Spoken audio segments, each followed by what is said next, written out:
Os Caça-Fantasmas. Esse foi o primeiro filme que iniciou essa franquia que teve livro, gibi, videogame. Aliás, tinha um videogame do Mega Drive que eu tinha, que era difícil pra caramba, mas eu gostava. Teve continuação lá na época dele, teve continuação décadas depois, vai sair mais um esse ano. E ter revisitado esse primeiro filme depois de não ter revisto ele há tanto tempo, foi muito bom. Dá pra ver que essa é uma franquia com potencial de entretenimento muito grande. A história gira em torno de 3 professores universitários, que é o Peter Venkman, que é o Bill Murray, o Ray Stantz, que é o Dan Aykroyd, e o Egon Spengler, que é o Harold Ramis. E eles investigam atividades paranormais. Eles escutam um relato de que há um fantasma numa biblioteca pública, eles vão lá ver e eles se dão de cara assim com a primeira, digamos assim, prova cabal de que o que eles pesquisam existe. Mas eles dão de cara com a prova, eles não conseguem provar. Então, depois de tanto tempo com a faculdade investindo neles e eles não conseguindo apresentar um resultado, eles acabam todos demitidos. E aí que eles abrem uma empresa que chama Caça-Fantasmas. Esse é o logo da empresa que virou o logo da franquia, assim, tão famosa. E como é que eles vão fazer isso? Eles têm lá umas armas laser que eles desenvolveram junto com a armadilha que prende os fantasmas, depois eles segurarem os fantasmas com essas armas laser e armazenam os fantasmas num lugar lá, coisa que eles conseguiram criar com o dinheiro que a faculdade estava dando para financiar eles, mas não foi para frente, então ficou com isso. E, claro, é uma premissa extremamente absurda, né? Os professores, tipo, são demitidos,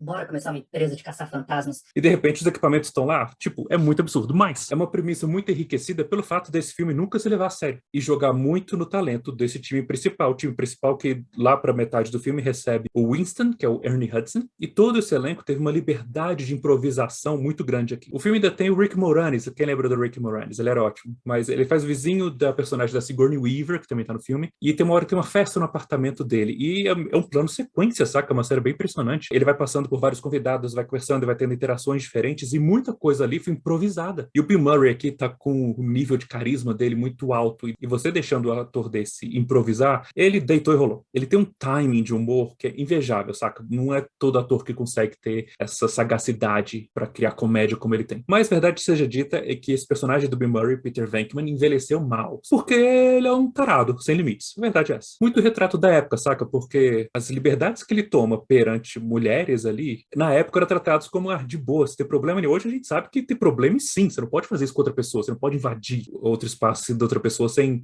consentimento, sem permissão. E também era muito da época que um filme tinha que ter um romance, tinha que ter um homem e uma mulher se apaixonando, ficando juntos. Sei lá, tinha uma crença geral ali que o público queria ver isso, então se não tivesse, o filme não ia render. Besteira. Então, eu falei que tem a Sigourney Weaver no filme, o personagem dela chama Dana, e ela tem um romance com Peter Venkman que é totalmente sem propósito pro filme. Dana, aliás, que é a primeira cliente da empresa deles. O cara vai lá atender e já dá em cima, né? Muito profissional. Mas tirando essa parte que envelheceu mal, o elenco todo é muito bom. E todo mundo tem uma química muito boa ali. É muita gente talentosa, improvisando, tocando a história. É muito divertido de assistir. E mesmo que tenha alguns acontecimentos aqui que aparecem muito do nada, saca? Tipo, aparece o personagem do ator William Atherton como um vilão, um antagonista. Ele aparece do nada só porque tinha que ter alguém pra ser chato, antagonista e babaca. Tipo, ele tá lá basicamente pra ser um gatilho pra que o super vilão final apareça e tenha a sequência final lá. Um artifício narrativo meio pobre, mas é fácil de ignorar, porque o filme tem um ritmo delicioso. Uma outra curiosidade aqui é que o ator, o Harold Ramis, né, que faz o Egon,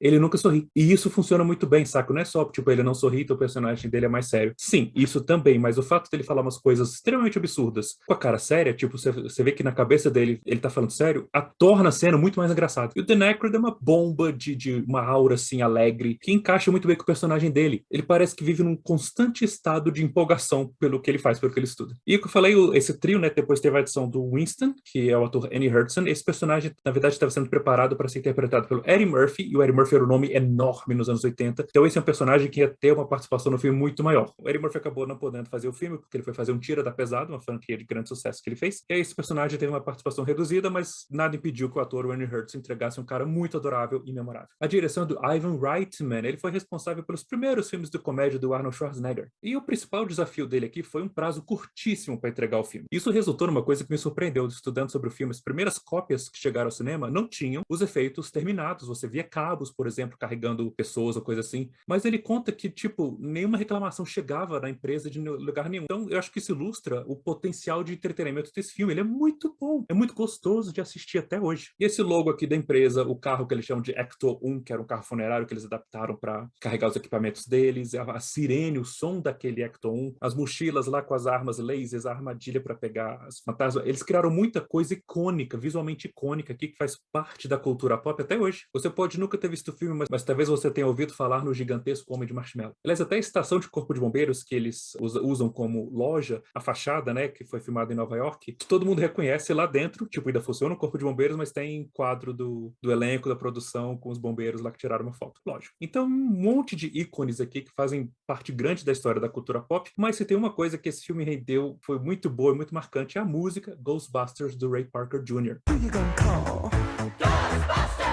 Que estava com dificuldade de escrever a música, ele não estava entendendo direito o que ele queria fazer, ele estava se esforçando e a coisa não saía, aí ele teve uma ideia, eu vou escrever a música como se fosse o jingle da empresa, e aí, show. É uma das canções originais de mais sucesso da história do cinema e é eternamente gostosa de ouvir. Aliás, o primeiro trailer do filme era como se fosse um comercial da empresa só. O que era engraçado é que nesse comercial aparecia o número de telefone da empresa, saca? O trailer passava e mostrava esse número. E as pessoas falaram, e se eu ligar nesse número aí? Aí começaram a ligar e caía realmente numa mensagem de áudio que os atores gravaram, dizendo que eles estavam ocupados caçando fantasmas, não podia atender agora, mas que eles retornariam assim que possível. Show, muito bem sacado. Deu tão certo que esse número recebia em torno de 1.000 ligações por hora durante 6 semanas sem parar. Os efeitos especiais aqui, né, depois de devidamente terminados, ficaram realmente excelentes. Tem uma cena ou outra que você percebe, é um efeito datado, de 1984. É impossível não perceber alguma coisa, mas ainda tem efeitos práticos aqui que são muito bons, eles enchem os olhos. O roteiro também tem algumas partes que tem que ter uma exposição um pouco simplória demais assim, sabe? Tem que contar uma informação, porque a gente tem que entender a informação, e o diálogo não parece natural, mas passa tranquilo, sabe? Isso não atrapalha o filme, o entretenimento do filme é gigantesco. É difícil pensar em outro filme que tem essa combinação de fantasma e humor, e deu tão certo. Primeiro que tem momentos que verdadeiramente assustam, saca? Tem um elemento de terror aqui que funcionam como linguagem cinematográfica, mas é tudo muito intercalado com a comédia de uma forma muito orgânica, é impressionante o ritmo e o equilíbrio que foi encontrado aqui. Não é à toa que Caça-Fantasmas é um dos filmes mais marcantes da década de 80 e até hoje continua assombrando e divertindo muitos fãs.